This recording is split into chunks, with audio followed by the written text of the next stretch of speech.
Let's dive straight in. Why is our water so filthy? And what's the government going to do? What about the organisation Ofwat, whose job it is to look after the industry? Could they be for the axe? Well, the man in charge of those decisions is Steve Reid, the Environment Secretary, who's with us this morning, alongside Reforms leader Nigel Farage, the Lib Dem leader Davey, and Kevin Hollinrake for the Conservatives. Packed studio this morning. I'm wondering what the collective noun for four politicians is. But Steve, Labour's had quite a bit of trouble in the last few months. Which one of these guys are you most scared of? We beat them before, we'll beat them again. I'm not too worried. Are you sure? Oh, yes. Well, we will see this morning who comes out on top, and you're all very welcome here in the studio. There certainly are plenty of different contenders these days. Four-party politics, at least, and counting. The end of this political season is a very different picture to the end of last summer, when Keir Starmer had only just walked into Downing Street. So our team at the desk for the next hour includes Stephen Flynn, the SNP's leader in Westminster, Joe Tanner, spinner and strategist who used to work for Boris Johnson, and former Labour staffer, now comedian Matt Forde. Welcome to you all.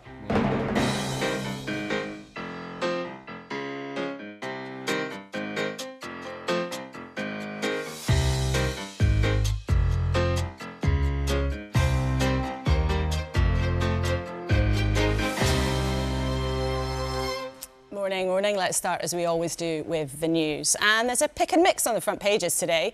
The Sunday Telegraph splashes on water. Yes, I did just say that. That's our big issue here today. And they warn of bigger bills on the way for the middle classes. Data, though, continues to leak out of the Ministry of Defence. The Sunday Times has a news story saying the Defence Secretary is furious after names of SAS personnel were published online. The Independent on Sunday stays on that subject, saying Special Forces members stuck in Afghanistan fear for their lives. The Sun has on its front page the possible return of Harry Redknapp to the jungle later this year. Maybe Nigel Farage might fancy a return there too. I suspect that some of his political rivals might wish he went away. A warm welcome to the three of you here this morning. Joe, let's start with water. It's funny, a few years ago this didn't appear to be much of a political issue, but actually we've seen governments really struggle to get a handle on it, and it's become a very, very important issue for lots of people watching this morning. Why? Well, I think it's something that affects a lot of people. And whether it's the price of bills, whether it's concern about waste, you know, waking up this morning to the news that apparently in 5 years we're going to have half the number of sewage leaks is, you know, admirable, but sounds a bit poor. You're like, only half, really? So we're going to put up with the other 50% that we still get. And we're an island nation, right? So we should be concerned about what's happening around our shores, but we should also be concerned about what we're drinking. And it is something that successive governments seem to have struggled with. And the constant concerns about price, but then also what on earth the regulator's doing. You know, there is grave concern. I mean, even, you know, the Environment Agency's had flack for years. Everything around the ecosystem that affects our environment seems to always have been sort of a bit flawed. It seems to have been problematic. Successive Environment Secretaries have said, I can't get everything to work together. And it's still not right. So, you know, plan for change, Labour government coming in. We need some serious ambition and some serious action soon. And we'll see how ambitious it is, how radical they really want to be. I mean, Matt, on the left, some people would say, actually, just nationalise it. That's what Jeremy Corbyn used to say. Is that simpler? Do you think that's something that the government should look at? I don't think it should ever have been privatised. I think of all the things that you shouldn't privatise, water is probably... Air would be the next one, and I wouldn't privatise that. Well, I was going to check if this was filtered before I sipped from it. It's disgusting what's happened, and this is a mixture of the way in which it was privatised, when you create local monopolies, so there's no incentive to improve the service, the greed of shareholders and a failure of regulation, and it has ended up with us just having the most disgusting water any of us can ever remember. Now, I live in London, so Thames water has always been foul. I think it's fair to say it comes out of the tap like milk. We should want better water. It's disgusting that this has happened to our environment. It's interesting, though, Stephen, in Scotland, where water was never privatised, there still are problems. You know, there was 2 beaches shut because of pollution in Fife this week, just when people are on Scottish holidays. And Scottish Water also breached their licences at sewage sites. Yeah, but just going back to first principles, as Matt knows, I think everyone on the panel knows, you can come to Scotland and your water is very crisp, clean and enjoyable. And that's because it tastes lovely from the hills. That's not necessarily because of the structures of the company. But let's go to the structures. So 80% 87% of Scottish waterways are in good or better condition. 97% of our bathing waters are in good or better condition. Our water bills are £113 cheaper than they are south of the border. And of course, it is a publicly owned company, so it's in stark contrast to what we have down here in England. That's something we're very proud of and something we seek to capitalise on. Well, a good reminder that it is one of those things that's different in different parts Absolutely. of the country. So Ofwat and the government's plans, well, you might say that, others may disagree, but today's plans that we're about to hear from the government are about England and Wales. So just to be clear about that from the offset, take a look at what it should look like. Beautiful, peaceful Windermere, the best known and the biggest lake in England. Smaller, of course, than Lochs in Scotland or in Northern Ireland, but it should be packed with visitors at this time of year. But sometimes it looks like that. Maybe don't look too closely because it's pretty grim, Steve Reid, Environment Secretary. Some of this is disgusting, as we've just heard from the panel. And your promise today that you will have sewage pollution from water companies by 2030. What's actually new about that? Because this target was agreed and it's part of water companies' permits back in December. Well, it's very grim. You know, you just showed pictures of Windermere there. It's shocking. One of the most beautiful, iconic lakes in the country. And a few years ago, it went bright green because of the level of pollution that we've got in there. Now, it's clear from that and what we see in other rivers and lakes and beaches that our water sector is broken. It became a huge issue at the general election and people voted for change. We are now making that change happen. And there are building blocks to enable us to conduct the root and branch reform of that sector that is required. The first one is we are resetting the sector, so that's banning the multi-billion-pound bonuses water bosses were paying themselves, introducing new jail sentences for offending. The second is rebuilding the system. So we've got to upgrade and replace the water pipes, the sewage pipes, and we brought in £104 billion of private sector investment to do that. But the third stage is we need a water revolution. We're going to hear tomorrow from Sir John Cunliffe, who is leading a review for me of what we do about regulation and the regulators. But in terms of this target, what is actually new about it? Because as Joe Tanner just suggested, actually, does it mean that people are going to have to put up with half the levels of sewage in their water that they've had for the last few years? We've looked at the numbers. If you have it, you only go back to 2019 when there were still 225,000 sewage spills. Well, I'm able to make that commitment to halve sewage pollution from water companies within 5 years because of that set of actions that we've taken, because of those building blocks. That isn't the end of our ambition, of course.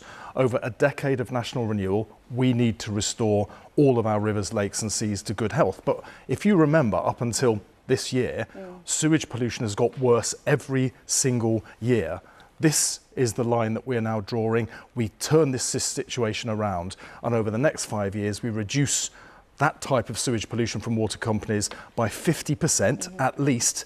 And then we go on, of course, there'll be an election in between if we're re-elected to restore all of our rivers and lakes and seas to the purity that we remember. But what's actually different about you saying that? Because that has been the situation since December. The regulator then told companies that to get their permits, they had to say they'd have it within 5 years. What's the difference you saying it today? Well, the difference is all of those other measures that we brought in as well. So banning bonuses, increasing jail sentences. I just wonder why people should sit up and pay attention today. Let me give you an example. So one of the big water companies, they call it a price review period. It's the 5-year period in which they commit to spend a certain amount of investment in upgrading pipes. They missed over 50% of those targets. So governments have come out before, made less ambitious targets that they've failed to meet. Tomorrow, I'm going to listen to what Sir John Cunliffe has said. We're going to have a revolution in the rules that govern our water sector. We're going to completely transform that broken regulatory system so that we get more of a grip on what the water companies are doing, so that I can say with confidence that this commitment I'm making will be delivered and I will be held to account for delivering it. So if you don't, do you resign, you quit, you lose your job if that target isn't met? Well, I'm making an absolute commitment and I'm committed to delivering it. And my intention, assuming I'm lucky enough to still be in the same job in 5 years' time, I would love to sit here with you then, Laura, and point to places like Windermere and see how much cleaner they are than today. We're turning a story of decline into a story of renewal. But you have just put your job on the line because you believe you can get it done. Shouldn't it? Politicians come and say we're going to do things. Of course, our job should be on the line if we don't. What about the question of who pays? So people have already seen their bills go up and up and up. It's already predicted that the bills are going to go up over the next 5 years in order to pay for what you call a revolution. And some of the companies are asking if they can put them up even more. Will you let them do that? Well, that's being dealt with by the regulators and an appeals. Frankly, Hang on, you've just told us you're going to take personal charge of this. You know how much people care. I'm going to strengthen regulation because it's failed, and we'll find out precisely how tomorrow. But I'm furious about the bill rises that we saw last year. They happened because of 14 years of failure under the previous government, I'm afraid, where they could have intervened and made sure that investment to fix the broken sewage pipes was going in. But they didn't. You're in charge They now. didn't. Yeah, but this is the point is you can learn from the past to improve the future. But the question if you see a crack in the wall of your home and you leave it for 10 years, it gets much more expensive to fix. That's what happened with our water pipes. Bill payers were made to pay the price of failure. I'm furious about that. And by changing the whole system, root and branch reform, I can make sure enough money is going in every year that we will never again see that kind of massive bill hike that customers had to pay last year. But will you let them put bills up in the way that they're already asking to, or will you say no? Well, I'm just saying, what will happen is I'm going to change. It's not the government that sets the bills, it's the regulator. We're going to reform the regulator. We'll find out more about that tomorrow. But a key part of that will be you make the water companies pay to upgrade the pipes so they don't collapse to the extent that you need huge bill rises to put them back into a decent state again. If we can get that right, we will get that right, you have a much level model for how bills will go up. No more massive bill shocks like we had at the end of last year. And you say a revolution, you say root and branch reform, presumably that means getting rid of the regulator. Well, I've asked Sir John Cunliffe to advise me on that. He's publishing his report tomorrow morning. We need to wait and see what he's got to say, and then I'll respond. But you're the decision maker here. I'm the decision maker, but first of all, I need the recommendation. And do you have confidence in the regulator? Well, the regulator's clearly failing. It's failed everybody. It's failed customers. We saw those huge bill rises.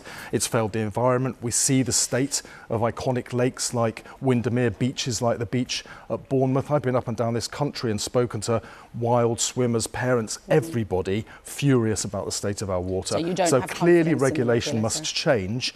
Precisely how it changes, Sir John will make his recommendations tomorrow. I will respond. OK, but by the end of tomorrow, you will say whether or not Ofwat is going off, some people might say. Yeah, well, you know, I shouldn't really speculate about what's going to happen tomorrow. That will happen. You're not speculating, you're the decision maker. And I think think sometimes our viewers know when a cabinet minister who sits in the cabinet who makes decisions says, I'm not going to speculate. You're not a speculator, you're the decision maker. Well, you're playing you're not going to tell us till tomorrow. I only got it last night. And when I go back from this interview, I'm going to read it very, very carefully. Okay. Then when Sir John makes his announcement tomorrow, I will respond. OK, well, I think no one will be surprised if in the pages of that it says perhaps have a different regulator. But let's move on. One of the other things that makes people's blood boil is how much the water bosses get paid. And you are nodding vigorously even when I ask that question. The boss of Southern Water, which has been criticised heavily, has been given an extra payment this week, nearly doubling his salary to more than £1 million. Is that acceptable? It's outrageous, in my opinion. They're a private company and they can take their own decisions about pay, but I really would implore them to think about how this looks to their customers. Trust between the customers and the water companies is at the lowest point probably ever. And by paying their senior executives rises of that kind, what message are they sending there to their customers? I really would urge them to think about this very, very, very carefully. So should he turn down that pay rise? Well, I think it would be right if he did. It's a matter for him. It's not a matter for government. But you do where have we were a view able that to he shouldn't be intervene. taking It was that on pay. bonuses, multi-million-pound bonuses, completely unfair, given the level of the level of failure in this sector. But I really think the companies need to look at what they're doing and the signal it sends to their customers, who are already rightly furious with them. So you would clearly believe that Southern Water's boss should not take his pay rise, even though, as you pointed out, it's not actually. I don't think Southern Water has performed well enough for that kind of a pay increase to be merited. One of the other companies, Thames Water, is in big trouble with enormous debts. They've got debts, indeed, it's been reported, of nearly £20 billion. You have the option to use powers you have and put them into special administration, effectively sort of nationalising or taking control. Is that something that you will do? Well, or it's would not, you see it's them not collapse? quite an option. There are certain circumstances that would trigger it, and it would be the High Court that would put them into it. Where the government can make sure that we're we're ready for that is to get the preparations done. We are working on those preparations. So you are prepared to step in? If it becomes necessary, we are ready to take out that action. If it becomes necessary, we're not there yet. As things stand, the company remains viable, and in any circumstance, it's important to say this, there would never be any threat to the water supply that customers are receiving. But we're ready for all circumstances, including special administration, if the circumstances arise where that is necessary. Some people, though, and we've heard it already actually from Stephen and from Matt as well, think that, you know, the fact is, in their view, this should never have been privatised as an industry. It's a sort of right for us all to have clean water. And when you were in Jeremy Corbyn's Labour Party and you served on the front bench, you stood on manifestos of saying that water should be one of the industries that should be nationalised. So why not look at that now? Well, nationalisation would cost upwards of £100 billion that we'd have to take away from the National Health Service and schools to give to the owners of the companies that have polluted our rivers, lakes and seas. So it's just about cost, not about the principle? No, that's, I mean, point one is we'd have to take money away from the NHS. We've provided an extra 4 million appointments through the investment that we put into the NHS to cut waiting lists. We'd have to take that away and throw it into reverse to give the money to the people that have polluted our rivers. It doesn't make any sense to me. Secondly, if we tried to unpick the current model of ownership, it would take years. And during that period, pollution would get worse because the companies wouldn't invest knowing that they were going to be nationalised. So instead of me sitting here telling the public that we're going to halve sewage pollution over the next 5 years, I would instead be sitting here saying we're going to play around with ownership and pollution will get far worse. So it's not something I want. It's not on your list for now, and it's clearly... It would result in worse... You were just hearing about Scottish water, they're nationalised. Pollution in rivers in Scotland is worse than in England. So of itself, it's not the answer. The problem is regulation and the way that the rules are applied. We're focusing on fixing the actual problem so we can clean up our rivers, lakes and seas and get back to sensible levels of bill rises. I mean, you are a very different party to when Jeremy Corbyn was in charge. I mean, he's not even in the party anymore, but nor are 4 other MPs who were booted out this week for stirring up rebellion.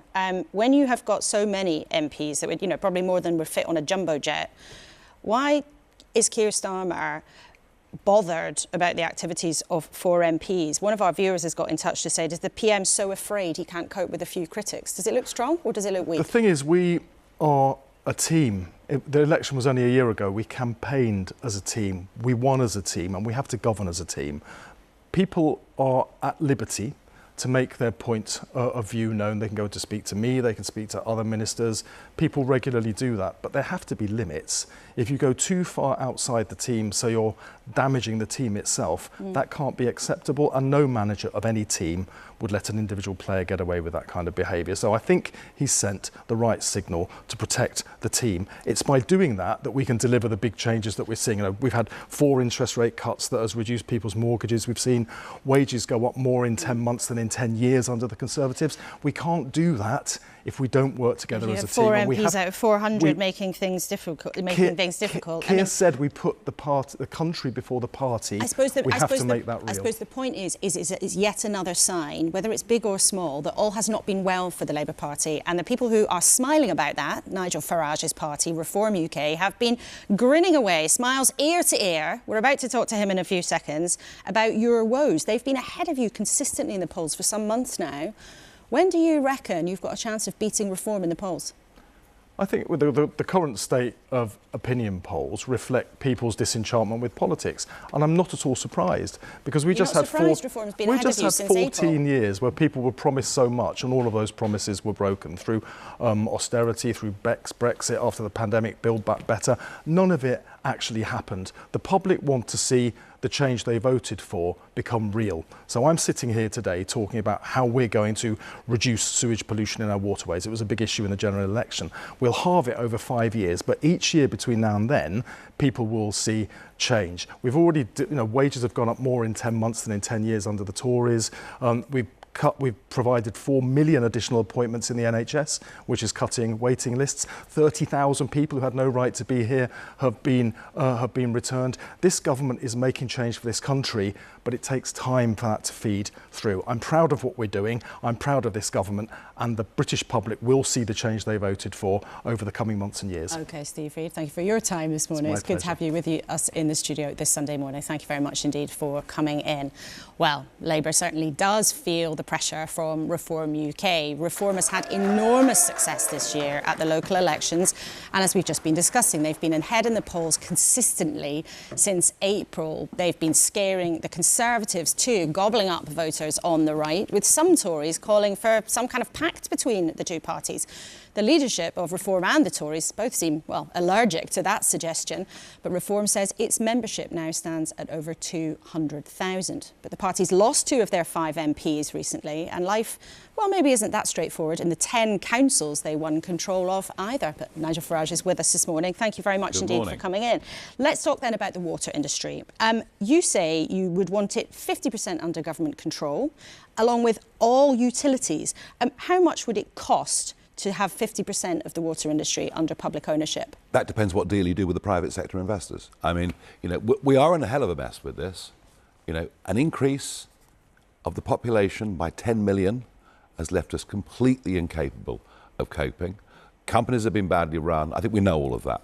We would look for private sector investment. The government can be a partner. It's all about what deal you strike, isn't it? And I mean, this is, to some extent, you know, what we're saying across the board is we need more people running government with genuine business experience. But the business experience and people who've looked at this carefully, DEFRA and Ofwat, the regulators, say that the cost of nationalisation... Don't forget, let me ask you this question. The estimate of the cost of nationalisation is £99 billion. So would you be willing to spend £50 billion of taxpayers' money to take water into national control? I'm sorry. DEFRA and Ofwat are part of the problem. Everybody thinks the same. It's public sector thinking. We need private sector innovation. We need people coming into politics, doing things from outside the normal political sphere. But how much taxpayers' money would you be prepared to spend to take half of the water industry into public control? Well, that's the question. Well, one thing we must not do is bail out any existing bondholders or shareholders. That absolutely has to be part of the deal. So shareholders would be expected to give the companies to the government and the taxpayer for free without being compensated? I mean, we got all this wrong back in 2008. We bailed out everybody at a massive, massive cost. You know, if you or I invest money in a company and the company goes bust, you deserve to lose your money. That's the starting point for all of this. But if the companies are up and running, as they are, companies aren't going bust at the moment, your policy, Reform's plan, is to take over half of the water industry. Because this is critical. And what I'm asking you is how much of our viewers' money you would be prepared to spend on that, because the credible estimate is it would be about £50 billion. Well, I think it'd be a lot less than that if you strike the right deal. So how much? I don't know. I haven't sat in the negotiations, but a completely different mindset is needed. So you don't know how much it would be in any ballpark? 1 billion, 10 billion? Of course not. We don't know what negotiations we're going to have.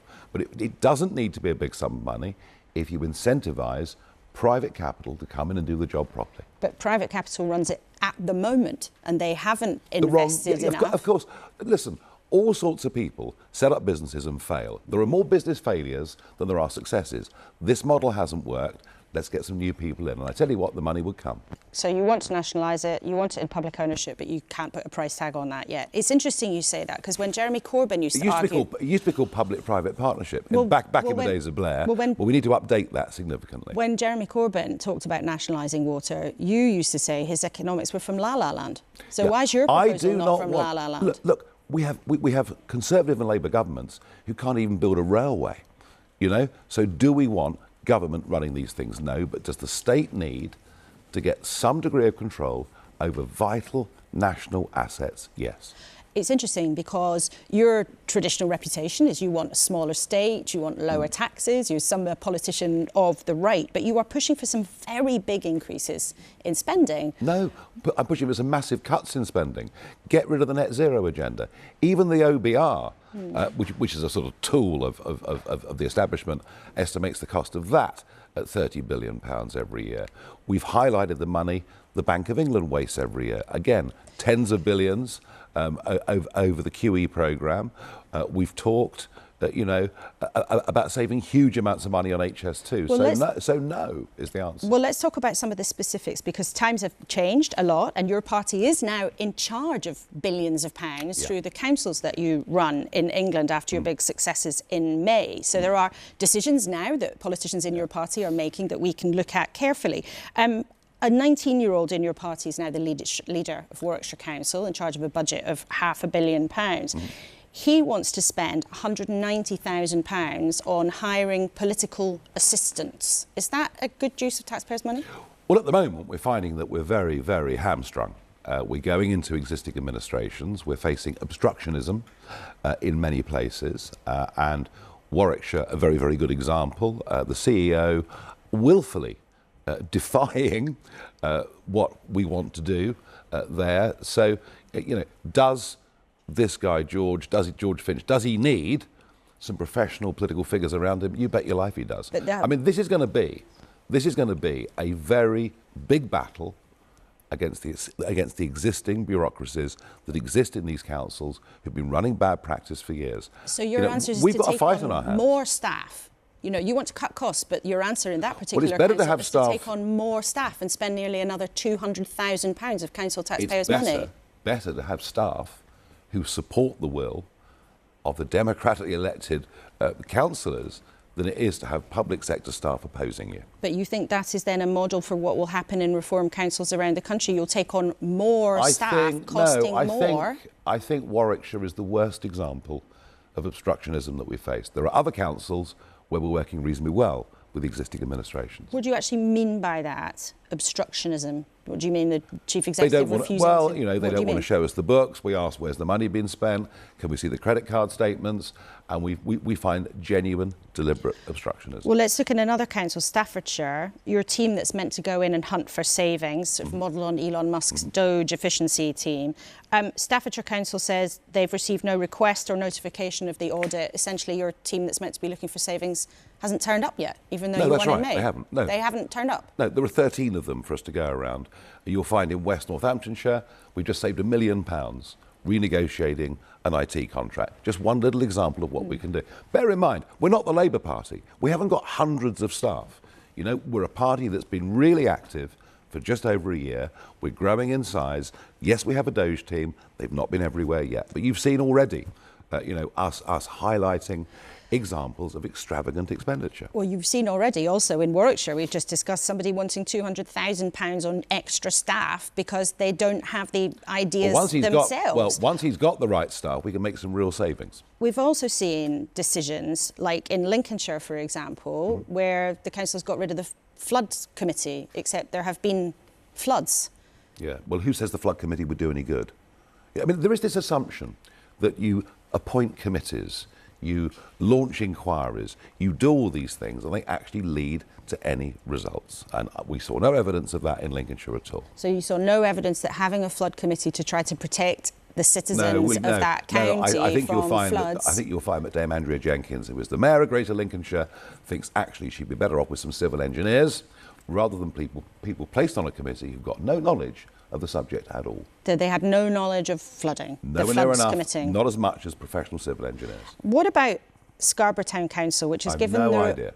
Well, I can tell you. No idea. Well, I can tell you what's happened there, and I can ask you whether you think this is the right thing to do. Scarborough Town Council has given its reform mayor a 600% pay rise. I have no idea. You don't know?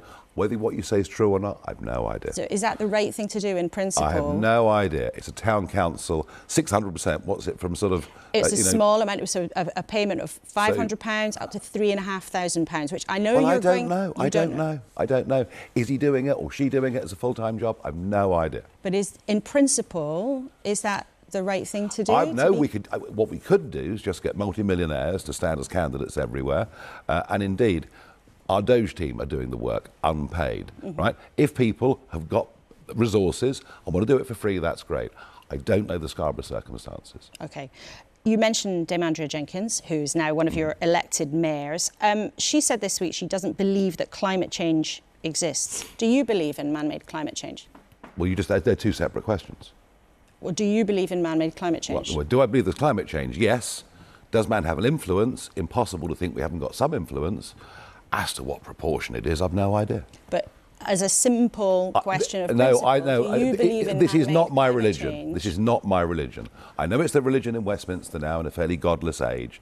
It's not my religion. The real point about it is, are we going to deindustrialise Britain? There are 2.5 million manufacturing jobs left in Britain that are under threat and could be gone within the next decade unless we change direction, and that particularly relates to energy policy. And indeed there are billions of pounds worth of public policy decisions that depend on whether or not people believe the science and they believe in the kind of steps that people should be taken. But the science suggests very strongly, thousands of scientists would say this, the consensus is absolutely clear that man's activity has a significant impact on the climate. Well, say it does.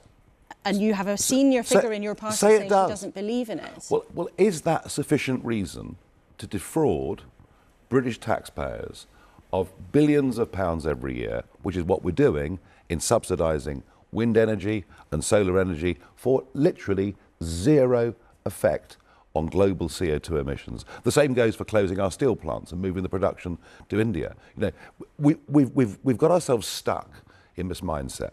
We believe that man has an influence on changing the climate. I didn't deny that. I think man does. So you do, because it's an important I just said a minute ago. I just said you again. It's impossible to think that 7 or 8 billion people can't have some effect.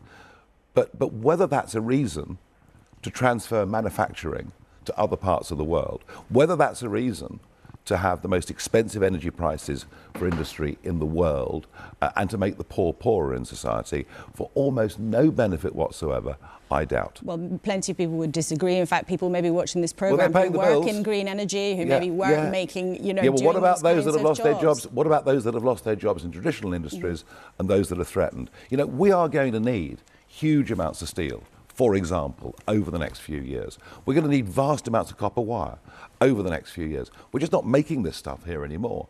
And we haven't actually helped reduce global CO2 emissions. We've just exported it. Well, we have made an impact here in this country, but it's interesting. It's a dilemma for politicians around the world. And no dilemma for me. No dilemma for me. No dilemma for me. It is absolutely mindless for a country that produces less than 1% of global CO2 to beggar itself. Okay. Nigel Farage, it's good to have you with us in the studio on a Sunday morning. Thank you very much, Steve, for your time. Well, as ever, you can let us know what you think. Get busy doing that. If you're that way inclined, you can use social media. BBC Laura Kay is the hashtag, or you can send us an email, kuenssberg@bbc.co.uk. Well, let's check in with what our panel, who are no doubt listening agog, made of all of that.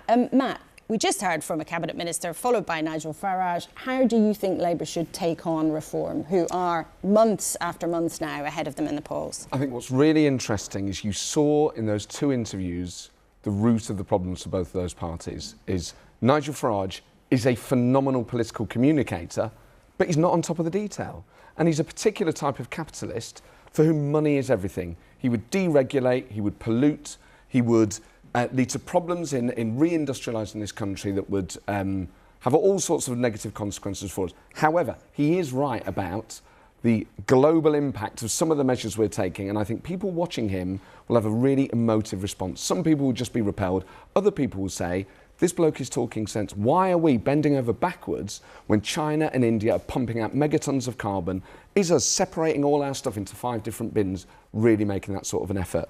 On the other side, you've got Steve Reid, someone who is not making big grand claims, who's saying we're going to cut pollution in half, which, it's just not as exciting. It's just not as compelling. We know deep down we should want politicians who say, this is as much as I can do at the moment, and I'm being honest with you about how we solve these big problems, and people know that Labour didn't cause these problems. But I really feel that when you watch those 2 interviews back to back, there is something about those sorts of communicators that are emotive, that are entertaining, that at the moment, this country has been in a very parlour state since around 2008. People are skint, everything costs a fortune, the rivers are full of turds, and people like Farage... so tempting. People like Farage cut through. Joe, you do communications, political communications for a living. If you were Labour or the Tories, how do you then combat what Matt's suggesting there is a sort of emotion where people can be appealed to by their gut as well as their ideologies or their brains? Well, I mean, there's a few different things, and Matt's right in a lot of what he said. Cut the speeches with the sort of the folks from different businesses that are sort of stuck there like hostages behind you. And the politicians' visits. Who with the actually lights. listens to this stuff? You know, and then you find out that actually the Prime Minister read it and he read it out but hadn't actually read it beforehand. It's pointless. Like, you're absolutely right about the contrast. You know, the problem is, Labour's biggest challenge, I think, is that they walked everybody up this big hill saying they had this huge plan for change. But then you heard the Environment Secretary say that he was furious about something that happened a year ago. But then he's also waiting for a report tomorrow that he won't talk about, but is making an announcement which is off the back of a report that he won't talk to you about the detail of because it's scheduled for tomorrow. And the public are out there going, I'd much rather listen to Nigel Farage going, I've got no idea, Laura. I have got no idea about that thing you're just talking to me about. I'm not going to pretend. I don't know. But you know what? In 3 years' time, 4 years' time, when there's an election, he will then have to know the detail. Well, but people have a thing with Nigel Farage, and I actually met a couple yesterday and I asked them the question, what appeals to you about him? And they said, well, he's actually done something. He said we'd get Brexit and he did it. Now, actually, he didn't. He wasn't actually one of the people that did it. He was part of a group that wanted it. But they see delivery, and they don't see that with successive governments. In case the camera didn't catch it, Stephen, there was quite an epic eye roll there just a couple of seconds ago. He was furious earlier about the quality of Scottish water as well. Yeah, but on the point of Brexit, look, I think everyone across the UK right now, and Matt's kind of referenced it, feels that Britain is broken, that the public finances are in a mess and the politicians are lost as to how you get out of that particular mess. And yet the guy who orchestrated it, who I've just sat and watched over there, doesn't have to face the consequences of the economic damage that Brexit has done to the UK. It has made us smaller and it has made us poorer. And if the Labour Party want to defeat Nigel Farage, they need to accept the premise that Brexit has been a disaster and explain to people across the UK that the only way, the best way to grow the economy and to get our public finances in a fit state as a result is to realign our relationship with the European Union in a more positive way. But in terms of the impact of reform, I mean, it's affecting the Tories, it's affecting the Labour Party, it's also been affecting the SNP. You know, the recent by-election in Scotland, reform ended up with 26% of the share of the vote in the Hamilton by-election. Well, I don't think there is a correlation between the drop-off and the SNP vote, because the SNP vote at that election replicated what the national polling would suggest. In fact, I would suggest it's Conservatives and the Labour Party who are feeling the brunt of Nigel Farage. So you don't think reform has an impact then on you in Scotland? Of course they're making an impact in Scotland, but the best way to take Nigel Farage on is to deal in the facts with him, to say to him that if you're going to come after Scotland's renewable energy sector, you're putting at risk tens of thousands of jobs. You're going to leave cities like mine looking like Detroit in 30 years' time, rather than an expansive, future-looking city which exports its skills and expertise across the globe. He wants to sabotage our renewable future in order to play up to his own ideology, and whilst doing so, doesn't have to face any of the consequences for the decisions he's made in relation to collapsing the UK's economy with Brexit. But they do now have places that they're running, places they're in charge of. They've got budgets that they're in charge of, and therefore they face questions in a way on their own record that they didn't used to do. For your party, because you were, I know you're known now for telling but you're not a member anymore. That's interesting, because you used to work for the Labour Party. I did. I left when Jeremy Corbyn became leader. But you haven't you didn't rejoin. I would never join a political party. I think they're mad. I mean, I have a lot of respect for politicians. Take it personally, Stephen. But I just think, man, I can't sit in rooms with people who are like balmy anymore. I've never been a member of a political party either. But you worked for the Conservatives. I worked for the Conservatives a long time ago. I actually went to work for the Conservatives after having voted Labour in '97, which always confuses people out there, because they're like, but I'm a sort of centrist. My thing is, there's stuff that people are trying to do on different parts of the political spectrum that are good, but actually their ability to translate that. Your point about Nigel Farage is really interesting. They are running stuff. He is saying that even at a local council level, they cannot get the info, but he's claiming that if he was running a government, he could go and transform these institutions. And does he think it's going to be that much easier to achieve these inefficiencies, that they're struggling to even see the books at a local level? Matt, I just want to put this to you. David Blunkett, everyone will remember, very prominent cabinet minister from the New Labour days, now in the Lords. He's said in the Mirror this morning, we need audacious leaders to shake the nation. That shouldn't be left to snake oil salesmen of the far right, to use his phrase. He's clearly warning. He reckons that Farage could beat Starmer if Starmer doesn't pull his finger out. Well, look a bit more exciting. How does he do that? Labour in control. So Labour still have the ability to transform this country. And I think a lot of what they're doing is very positive. And I am naturally a Labour person. I want this government to do well, and I agree with a lot of what it's doing. I would actually take heart from so much of the conversation has been that Labour are pandering to reform voters with crime and immigration. Nigel Farage has sat there peddling a pro-nationalisation of steel, partial nationalisation of water. Labour should take heart from that and say, this guy who is outflanking us on the right actually is selling ideas that our core vote really likes, and they are Labour ideas. Very interesting times. Thank you, all three of you, for now. Well, the political field is a very crowded one these days, and politics shows absolutely no signs of slowing down. You can't blame MPs, the poor dears, for packing up soon for Parliament to take a break, although before any of our MP viewers or guests scream this morning, many of them will be very busy in their constituencies, so let us know if you spot your own over the summer. But they will have a chance to mull all of this over. Popular decisions aren't tough, they're easy. Those not in receipt of pension credit or certain other means-tested benefits will no longer receive the winter fuel payment. I am announcing an increase in employers' national insurance contributions. Debbie Badenok, 53,806 votes. This is really special. This has never happened before. This is unprecedented. You don't have the cards right now.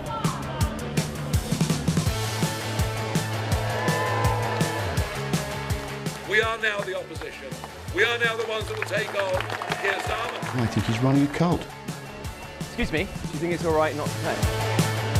It is a choice for terminally ill people about how they die. The ayes have it, the ayes have it. A lot! We are taking action to put the social security system on a sustainable footing. Have you lost control of your MPs, Prime Minister? We're only getting started, and the Chancellor's led on all these issues, and we're grateful to her for it. Davey, not in his life jacket, is with us in the studio this morning. Good to have you with us today.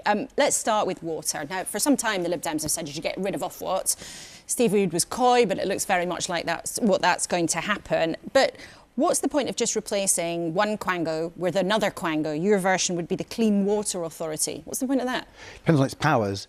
We need a water regulator that can really hold these water companies to account, fine them properly when they fail. And our Clean Water Authority would not just replace Ofwat with Ofwat's powers, it would take powers from the Environment Agency, powers from the Drinking Water Inspectorate. But you're also right, a tough regulator by itself isn't sufficient. That's why we want to restructure the water industry. We've talked about public benefit corporations. There's models from some of the states in the United States. The benefit it would have is it wouldn't cost the taxpayer huge amounts of money. The shareholders and the bondholders of the current water companies would take a haircut, they lose their money, and we could start afresh and get the investment we need without costing bill payers and taxpayers. But how could people watching this morning be confident that a new quango would do a better job than an old quango? So it might have more powers, but why would it be able to actually get the job done any better? Why could they have faith in that? Well, the regulatory system at the moment is a failure. It's clear that it's failed, and that's why Liberal Democrats have ran the campaigns that we did. It looks like quite successfully.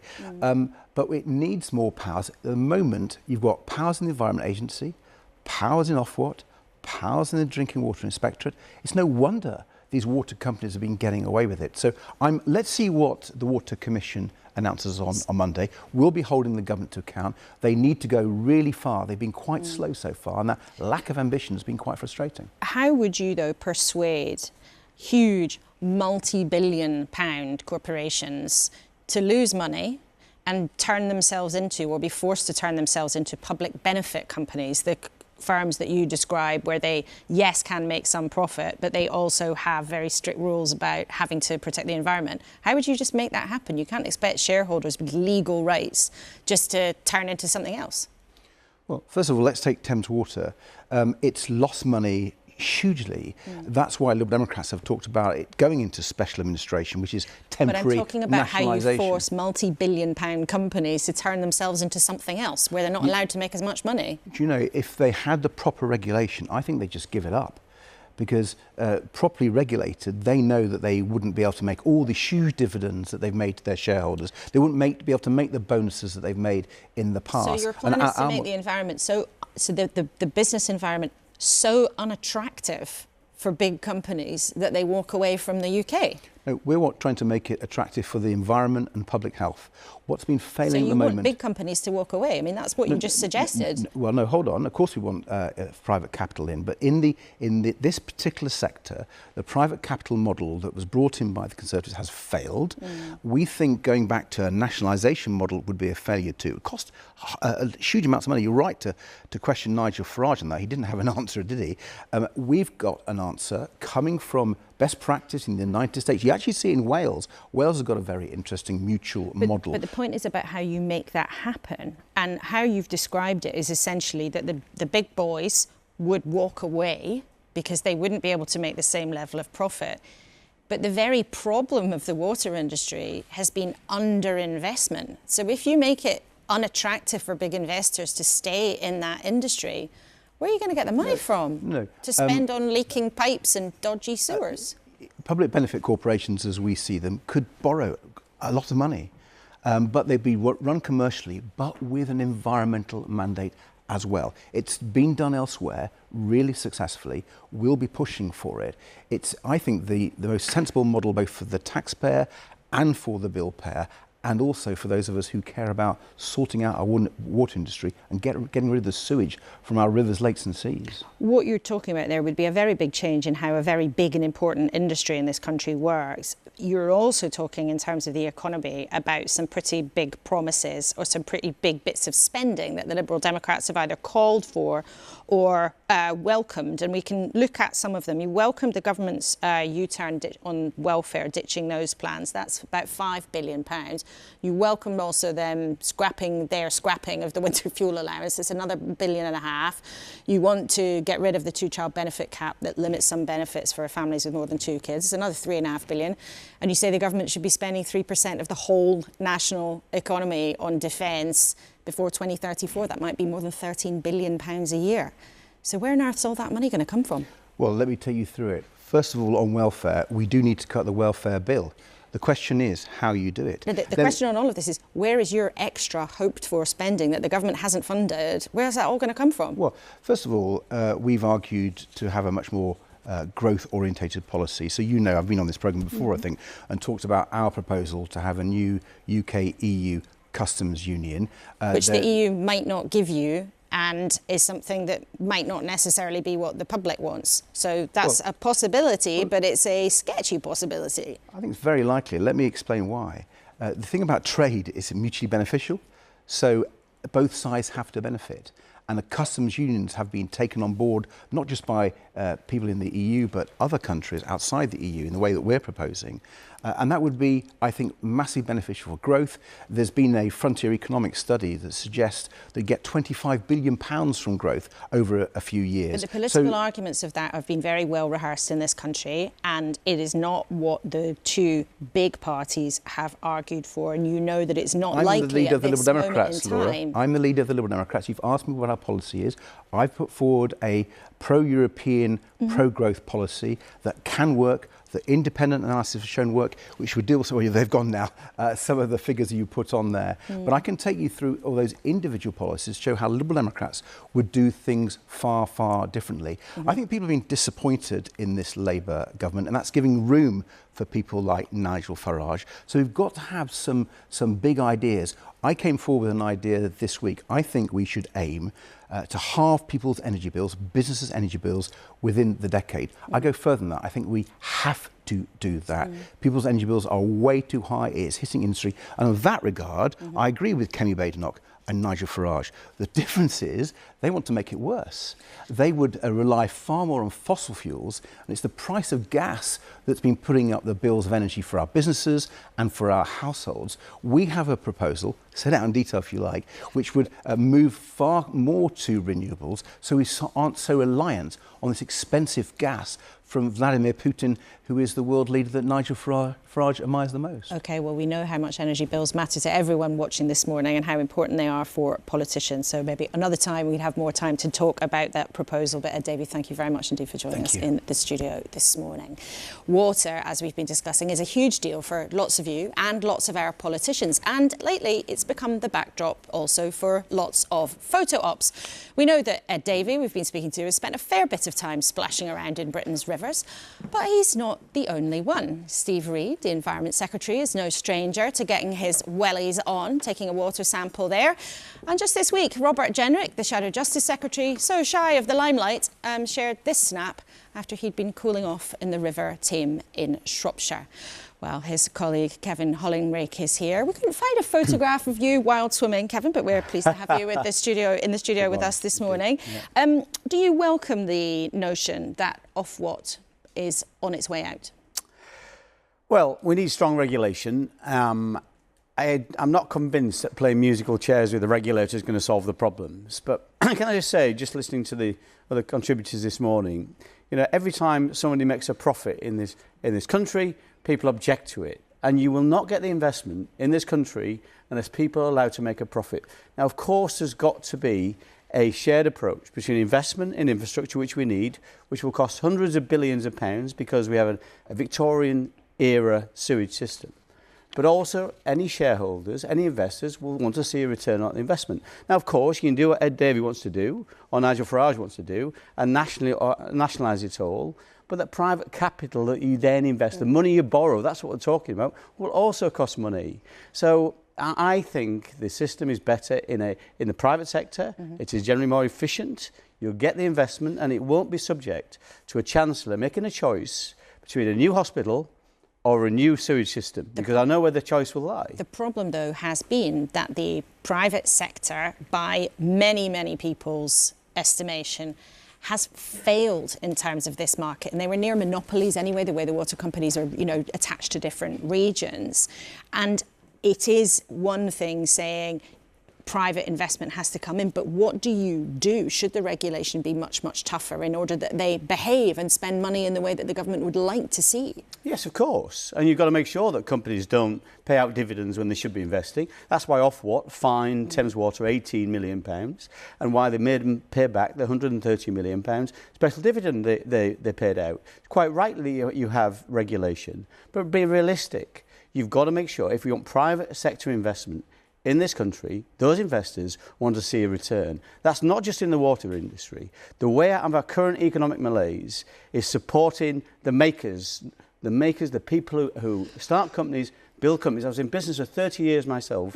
That's what drives the economic growth in this country. And so every time somebody makes a profit, people can't object to it. It's got to be, that's how the system runs. But can't they object to it when they see in their river or the lake in the town where they live full of sewage floating around, and then they read in the papers or hear us discussing this morning that the boss of Southern Water is going to get a doubling to his pay packet? Do you agree with Steve Reid that he should not be getting that level of pay? Well, I think it's a ludicrous amount of money. I think it's £1.4 million, that pay package this year. So it's too much. But that's a matter for their shareholders. That's the system we operate. The shareholders decide how much a chief executive should be paid. I think that's too much, but that's a matter for shareholders. That's how the system works. But would you, as Steve Reid sat in that chair not so long ago and did, implore the company not to give him it and him not to take it? Well, we gave powers to Ofwat to stop bonuses being paid out, whether it's failure. This is bonus, this is salary, it's a different thing. No, it's the pay it's a long-term bonus. Yeah. It's a long-term incentive plan that's paid out. I think the basic salary is £700,000, which is still an awful lot of money, but it's doubling of that through an incentive plan. That can be stopped through Ofwat. And do you think it should be? Well, if there's failure in Southern Water, which I think is the case you're talking about, yes. Is the government right to have on the table stepping in to take over Thames Water? Steve Reid said he thought the company was still viable before their besides from their huge level of debt, but he said that the government was ready to step in if needs be. Should they? Well, it should do if it goes bust, of course. And there's definitely been failure in Thames Water. There's also been £5 billion of investment in the Thames Tideway Tunnel to sort some of these problems out. So it hasn't all been a story of failure. But if that company fails, the investors should take the hit. There's no question about it. That's how the system works. In terms of the big debate that's coming down the tracks that I suspect will spend much of the autumn talking about is what's going to happen at the budget and what's about taxes and spending. This is what your leader, Kemi Badenoch, said on Wednesday. This is really about choices. My party knows that there is an alternative to tax rises. It's cutting spending. So where are you going to cut spending and not just the welfare spending that was in your manifesto last year, which your colleagues and you also have reminded us of on many occasions. So where are you going to cut apart from that? Apart from that, we're going to make sure the public sector is more efficient. If the public sector was efficient as it was in 2019, there was a saving of 60 to 70 billion pounds a year. Now, what we saw Labour did, their first act of government, when they came in, they settled those pay claims with doctors and nurses. I'm not against paying doctors and nurses more where they deserve it, without any strings attached in terms of productivity improvement. You're saying you could save £70 billion in public sector efficiency, so that's where all your cuts are going to come from? If you look at the efficiency of the public sector, productivity in the UK is our biggest problem, but the private sector is more productive than it was. It's always more productive than it was the last year. If it's so terrible, why did you let it get to that stage? Because you were in charge for more than 10 years. There's no doubt, at times, we made mistakes, of course, but every time we negotiated pay rises with the public sector, we always insisted on productivity improvements. And that's the reality. But there were many months when there were strikes running because you didn't get to a pay deal. Well, I mean, the thing is, pay deals are a negotiation. Again, what did Labour came in and do? What did they come in and do? They settled that pay claim without any negotiation. I talked to Alistair Campbell about this and said, you would have never done that when you were in government with Tony Blair, and he agreed.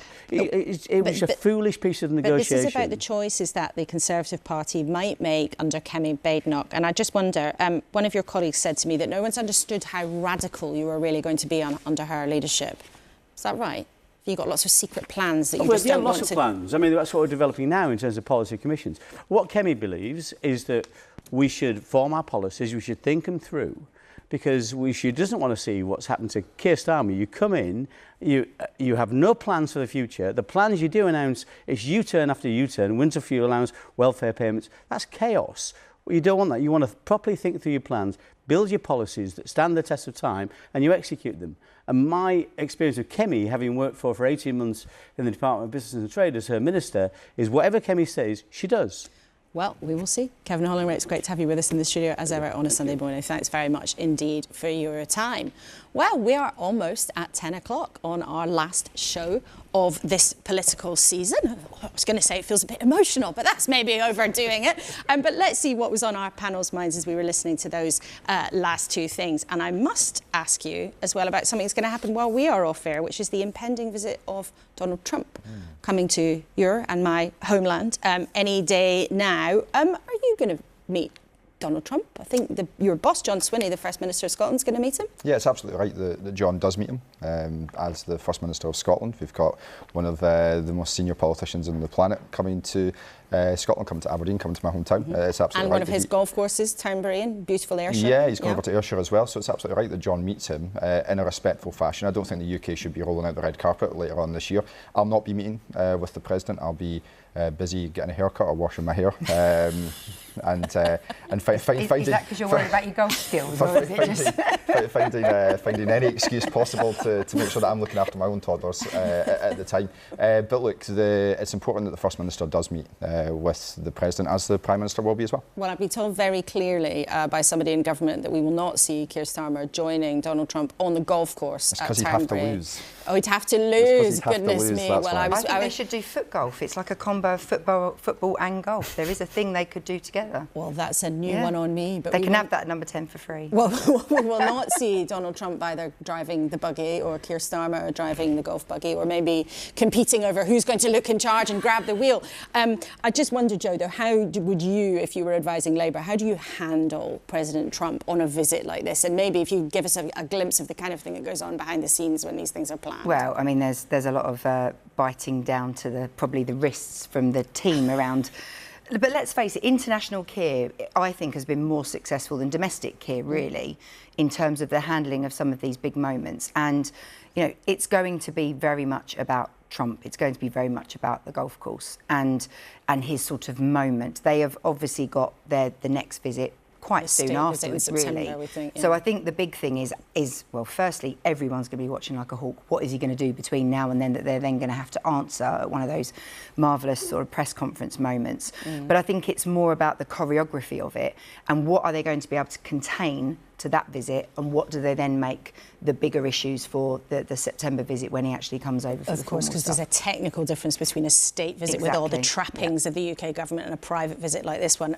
Matt, as you're here in case people don't know, you have previously and will be again at the Fringe this year in Edinburgh, be doing, I think, one of your impressions of one Donald Trump. So as we're nearly to time, I've got to ask you. Lisa, I think it's pathetic what's happening here today. You're part of the fake news media, and I think it's very sad. And the bad people you've had today, it makes me very sad because this TV show used to be very good.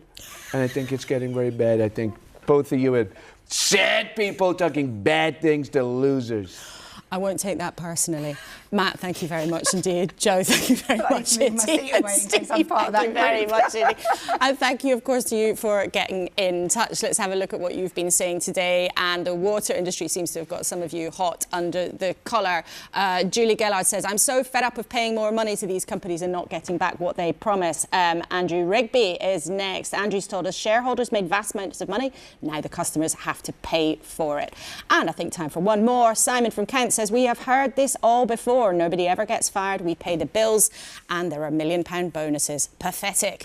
Well, we'll be watching carefully to see what happens with those plans this week and in the coming months. A huge thank you to our trio at the desk this morning and to all our guests today. And most of all to you for spending your Sunday with us, not just today, but for this whole last season, whether you've joined us to watch the Prime Minister, the former Archbishop of Canterbury, the Iranian Ambassador, Kate Blanchett, Kemi Badenoch, or even Sir Elton John. Every week we do our best to hold those who govern us to account, to ask the questions that you want answered, but also because it's the weekend, to have a bit of fun. If you're lucky enough to be heading off on a holiday, have a wonderful time. If not, there is a whole range of goodies on the iPlayer you can dip into, and of course on BBC Sounds. I'll be on there later with Paddy O'Connell for this Sunday's newscast. But thank you for your company, and I will look forward to seeing you on the first Sunday in September. Same time, same place.